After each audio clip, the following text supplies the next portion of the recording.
I want a baby of my own." While looking at a colleague's baby, my husband muttered this carelessly. My husband's colleague. Jennifer smiled upon hearing my husband's words. To an outsider, it might look like a peaceful scene. But I am the only one who knows the hidden truth behind his words.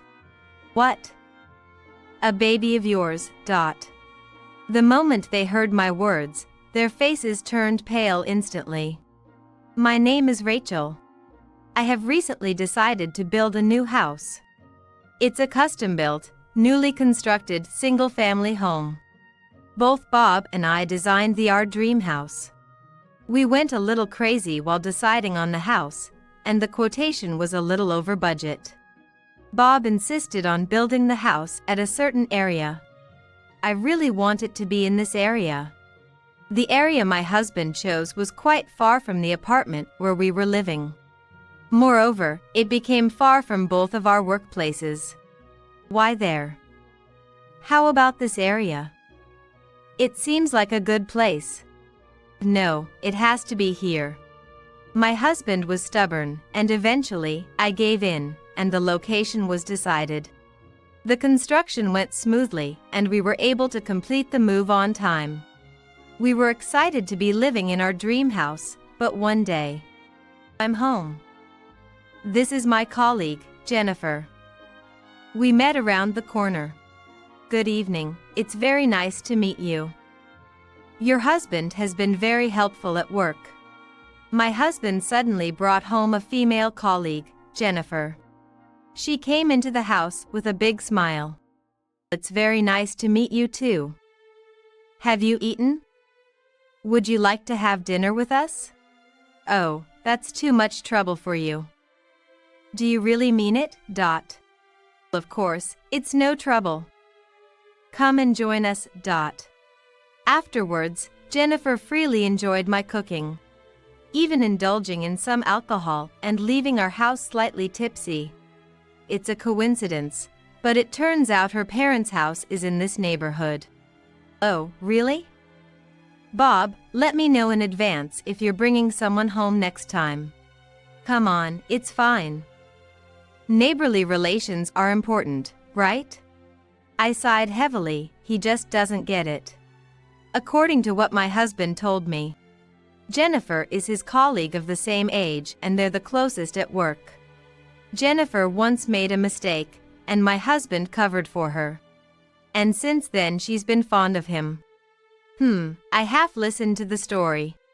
But since that day, conversations with my husband have been mostly about Jennifer. Even when I subtly changed the subject, it somehow circled back to her. I didn't particularly want to know, but I ended up learning a lot about Jennifer. She's single, living with her parents, and apparently quite popular at work because she is attractive. Well, she's a bit brazen, but she's a neighbor we'll be dealing with for a long time. I thought we should try to get along as much as possible. That was until it seems Jennifer is pregnant. Really? Is she? I had gotten used to my husband casually calling her Jennifer. But I was quite surprised to hear that she was pregnant. I hadn't heard about her dating anyone. Who is the father? Apparently, she doesn't know. She's saying she won't marry and is planning to raise the child alone. I see, that's tough. Yeah, so I think we have to help her out. I looked at my husband, who seemed strangely enthusiastic, with a cold gaze.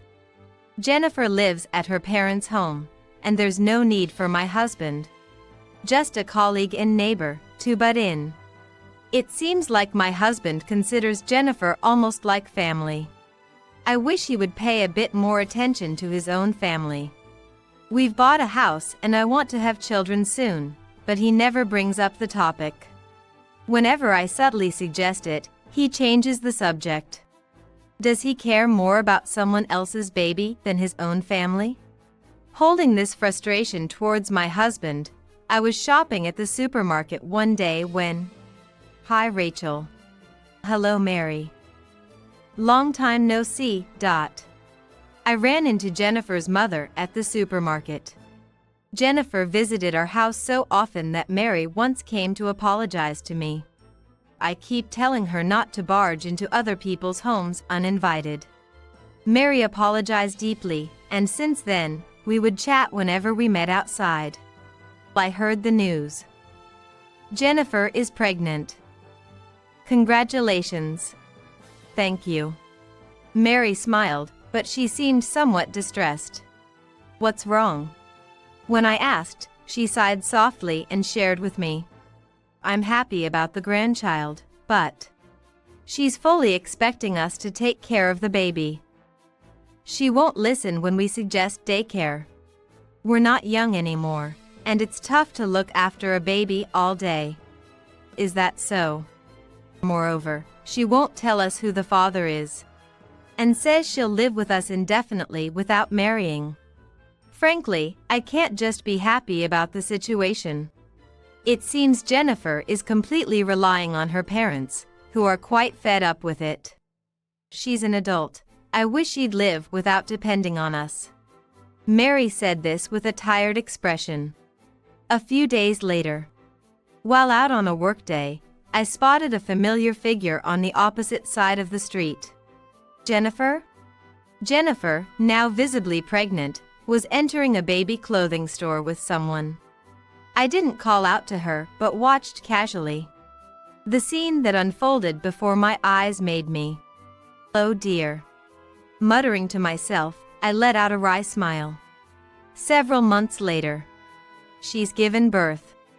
Early in the morning, my husband woke me up, shaking me and showing me his phone screen. It looked like a chat screen with Jennifer. There was a picture of a newborn baby. Come on, we gotta go to the hospital. What? The hospital won't be open yet. They won't let anyone but family in until the visiting hours. Oh, right. Until the hospital opened, my husband was restless. Watching him, I sighed in exasperation. Bah. We have to bring a gift. He brought out a carefully wrapped present from the back of the closet. That's quite lavish for a colleague's baby gift, isn't it? Well, yeah.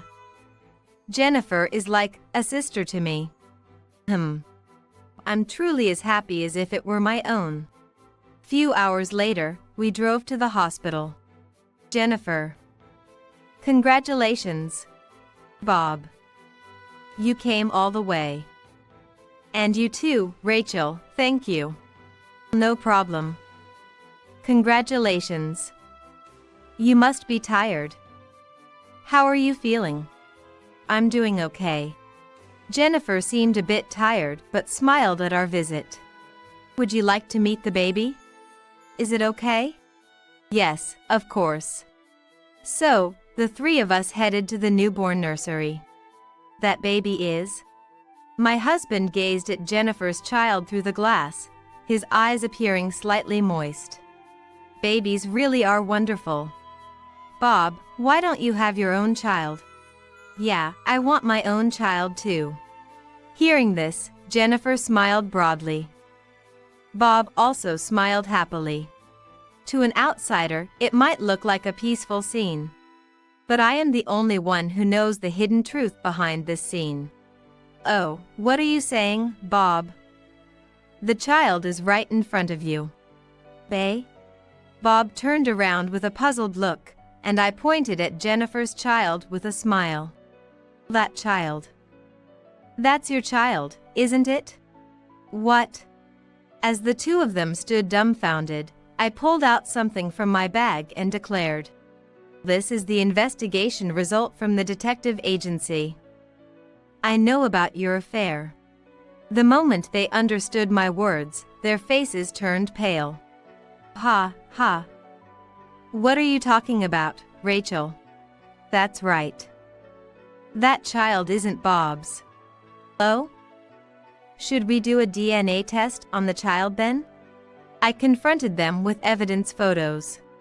We were insistent on building our house near that place because Jennifer's parents' house was there, right? It's easier to cheat if our houses were close. The photo showed the two of them hugging near Jennifer's parents' home. I thought it was suspicious. How adamant you were about that place. After that, your behavior made it clear you were having an affair. I'm not foolish enough not to suspect an affair with such obvious behavior. And then, I showed them another photo of the two coming out of a hotel. Did you think you could keep deceiving me? If so, you both are incredibly stupid. Well, fools would cheat and even have a child, I suppose. I scattered a pile of photos in front of them. Also, I saw your affair with my own eyes. I saw you enter a baby clothing store together while I was working on the weekend. I suspected something before that and had hired a detective agency to gather evidence. But seeing it with my own eyes, I laughed in disbelief before shock. Did you really think you wouldn't get caught in broad daylight? That day, the person with Jennifer was my husband. He was happily holding hands with Jennifer, choosing baby clothes. The moment I saw that scene, I felt disbelief and then anger. How dare you? I will never forgive you. As I said this, the two of them trembled and looked at me. I'm sorry, Rachel. It was just a moment of weakness. A moment of weakness led to a pregnancy? Did you hear that, Jennifer? Quite the irresponsible man. I'm sorry. Please, let this go. What? Are you out of your mind? I told you I won't forgive you. I stomped on the photos of their affair and delivered the final blow. You two will face hell for this. I feel sorry for that newborn, but this is all your own doing. Your actions have brought misery to many people. You'll regret this for the rest of your lives. Under my cold gaze, the two of them collapsed to the floor. Afterward, I demanded compensation for their affair. I also filed for divorce from my husband.